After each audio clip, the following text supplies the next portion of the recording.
Hello, this is Patient X Files, where the rare becomes real. The bloodless child. I never thought I'd tell this story. For 23 years I've kept it locked inside, but tonight something broke. Maybe it was the rain hitting my window, or maybe it was seeing another mother hold her newborn in the grocery store today. But I can't carry this alone anymore. My daughter was born dead. At least that's what everyone thought when they pulled her from my body on that October morning. The delivery room fell silent. Not the good kind of silence you expect when a baby arrives. This was the silence of horror, the silence of medical professionals staring at something they'd never seen before. She was translucent, like looking through frosted glass. Her skin was so pale it seemed to glow under the harsh hospital lights, and when the doctor lifted her tiny body, she was weightless in a way that defied nature. No cry, no movement. Just this ethereal, ghostly form that should have been my living, breathing daughter. The attending physician, Dr. Martinez, had delivered over 3,000 babies in his career. His hands shook as he held her. Later, he would tell me he thought he was holding a miracle or a curse, he wasn't sure which. But then, impossibly, she gasped. A sound so faint it was barely human, more like wind through leaves. Her eyes fluttered open, revealing irises so pale they looked white, and she stared directly at me with an intensity that made my blood run cold. That's when they realized the truth. My daughter hadn't been born dead. She'd been born without blood.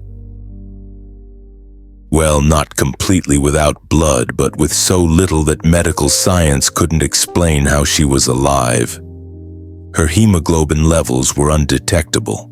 Her heart was pumping, but there was almost nothing to pump. It was as if her body had forgotten how to make the very substance that keeps us alive. The medical term is severe congenital anemia with hypovolemia. But those clinical words don't capture what it's like to hold a baby who feels like she's made of moonbeams and desperate hope. Her skin was so thin you could see the faint outline of her organs beneath.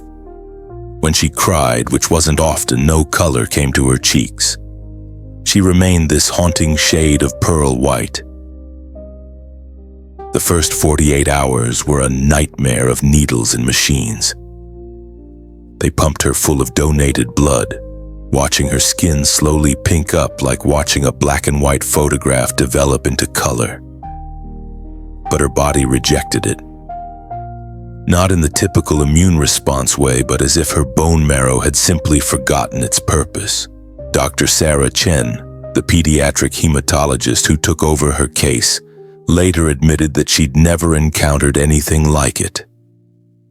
In medical literature, there were maybe 12 recorded cases worldwide of children born with such severe blood deficiency, and most didn't survive their first week. The condition was so rare it didn't even have a proper name. But my daughter Emma was different. She fought with a determination that seemed impossible for something so fragile. Every day she needed transfusions. Every day her body would slowly consume the donated blood like a plant drinking water. And by evening she'd be translucent again. The nurses started calling her the ghost baby, though never when they thought I could hear. I hated that name, but I understood it. When she slept, she looked like she might disappear entirely. Her breathing was so shallow that I'd spend hours watching her chest, terrified that this breath might be her last. Financial toll was crushing. Insurance companies don't know how to handle a baby who needs daily blood transfusions indefinitely. The bills stacked up like accusation letters. $20,000 the first month, $40,000 the second. I sold everything. My car, my mother's jewelry, the house my grandmother left me. I moved into a studio apartment 3 blocks from the hospital because taking Emma home wasn't an option yet. My husband left when she was 6 weeks old. He couldn't handle it, he said. Couldn't watch his daughter fade away a little more each day. Couldn't handle the stares when people saw her. Couldn't cope with the constant fear. I don't blame him anymore. Fear makes cowards of us all. But the worst part wasn't the money or the loneliness. It was the questions. Doctors would pull me aside and ask if I'd taken any unusual medications during pregnancy, if I'd been exposed to chemicals, if there was any family history of blood disorders. The questions came with judgment, as if I'd somehow caused this by not being careful enough, not eating the right foods, not taking the right vitamins. I started to believe them.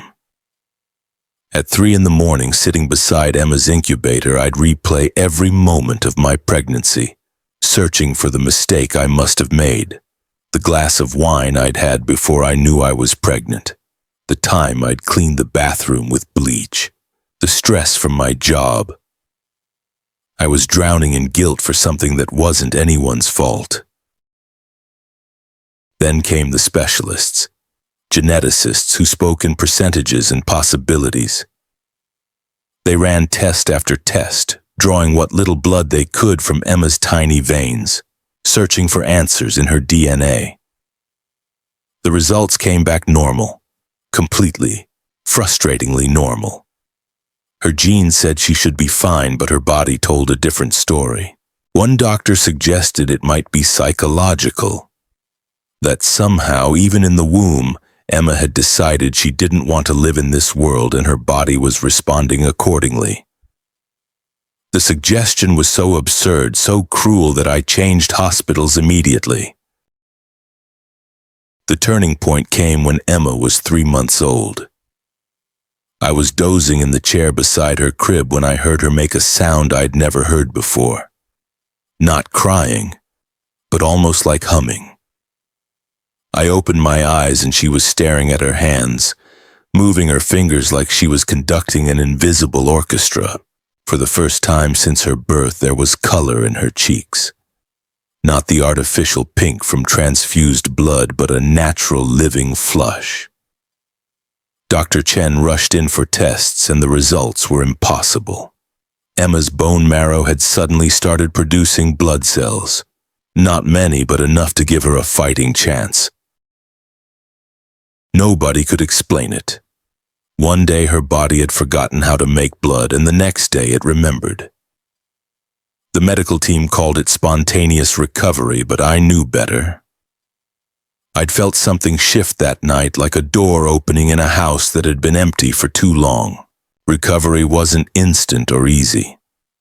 Emma still needed transfusions, but less frequently. Once a day became every other day, then twice a week, then weekly. Her skin slowly gained opacity. Her eyes developed depth, and she began to look less like a ghost and more like the daughter I'd dreamed of. But the experience had changed her in ways that became clear as she grew older. Emma was hypersensitive to everything. Bright lights made her cry. Loud noises sent her into fits of terror, and she seemed to sense things that others couldn't. She'd stare at empty corners of rooms as if watching invisible people. She'd refuse to enter certain buildings, screaming if we tried to force her. When she learned to talk, her first full sentence wasn't, "I love you" or "I want juice." It was, "The red is sleeping." She was 2 years old, pointing at my arm where blood flows beneath the skin, and somehow she knew. She could sense the presence or absence of blood in people around her. Other children were drawn to her in an almost hypnotic way. At the park, kids would abandon their games to sit beside Emma, listening intently as she whispered stories about colors they couldn't see and sounds they couldn't hear. Their parents would joke that she had an old soul, but I could see the unease in their eyes. The doctors assured me she was developing normally.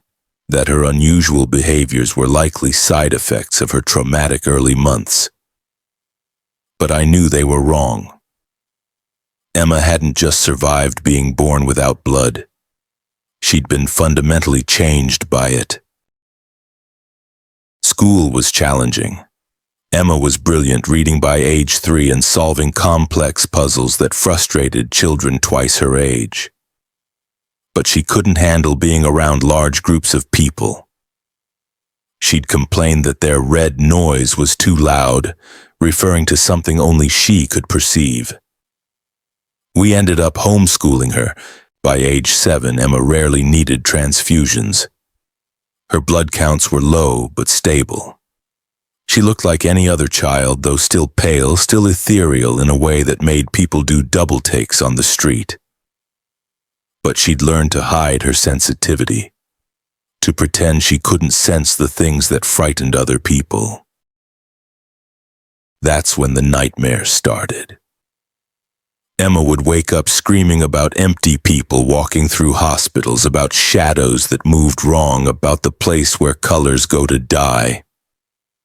I took her to therapists, but how do you explain to a professional that your daughter sees things that might be real but shouldn't exist? One night when Emma was 8, she crawled into my bed during a thunderstorm. As lightning illuminated the room, she looked at me with those pale eyes and said, "Mommy, I remember before I had blood. It was quiet there. Sometimes I want to go back." That sentence broke something in me that I'm still trying to fix. I realized that my daughter had spent her first 3 months existing in some liminal space between life and death, and part of her had never fully returned from that place. But there was beauty in her difference too. Emma could sense when people were sick before they knew it themselves. She'd tell me when the neighbor's dog was going to have puppies weeks before anyone else noticed. She had an intuitive understanding of life and death that most adults never develop. She painted watercolors that looked like memories of dreams, all flowing shapes and impossible colors that somehow made perfect sense. Art teachers called her gifted, but I knew it was more than talent. She was painting things she'd seen in that quiet place she remembered from before. Blood filled her veins. As Emma entered her teenage years, her blood counts normalized completely. Doctors declared her cured, though they still couldn't explain what had caused her condition or why it had resolved. She looked healthy, acted normally around strangers, and had learned to hide her sensitivity so well that most people never suspected she was different. But late at night, when she thought I was asleep, I'd catch her standing at her bedroom window, staring up at the stars with an expression of profound longing. She was homesick for a place that existed between heartbeats, in the pause between breathing in and breathing out. Emma is 23 now, living her own life in a city 3 hours away. She's a nurse, drawn to helping others in the way that only someone who's touched the edge of existence can be.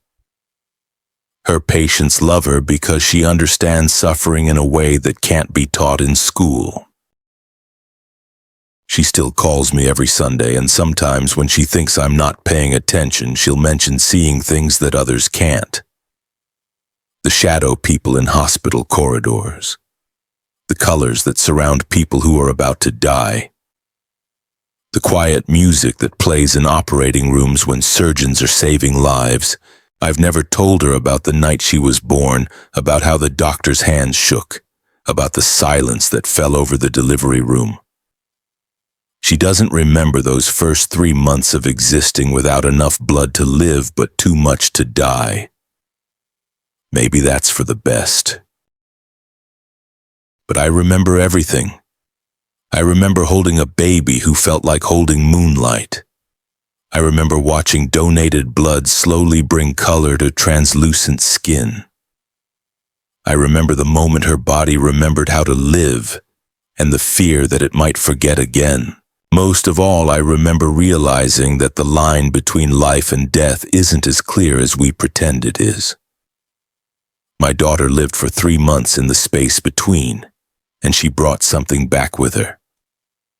Something that makes her more compassionate, more aware, more alive than the rest of us, even though she started life with almost no life at all. The doctors called it a medical miracle. I call it proof that the human spirit is stronger than the human body, that love can literally keep someone alive when science says it's impossible, and that sometimes the most broken things become the most beautiful. Emma taught me that survival isn't just about having enough blood in your veins or air in your lungs. Sometimes it's about holding on to hope when hope seems impossible, about finding strength in places you didn't know existed, and about learning to see beauty in the spaces between what is and what should be. She also taught me that mothers are capable of love so fierce it can reach into that quiet place between life and death and drag their children back into the light. That love doesn't need blood to flow through veins. It needs only the decision to keep loving, even when loving hurts more than you thought was possible. Today, when I see new mothers holding their babies, I want to tell them to treasure every ordinary moment. The pink cheeks, the strong cries, the way their children feel solid and warm and completely, undeniably alive. I want to tell them that these things they take for granted are actually miracles, that the simple act of a heart pumping blood through tiny veins is worthy of wonder.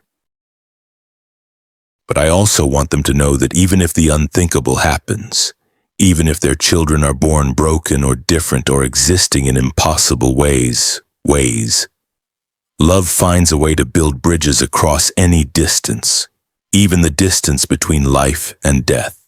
Emma is living proof that sometimes the most fragile things are also the strongest, that the human body can fail in ways that should be fatal, but the human spirit refuses to surrender, and that miracles don't always look like what we expect them to look like.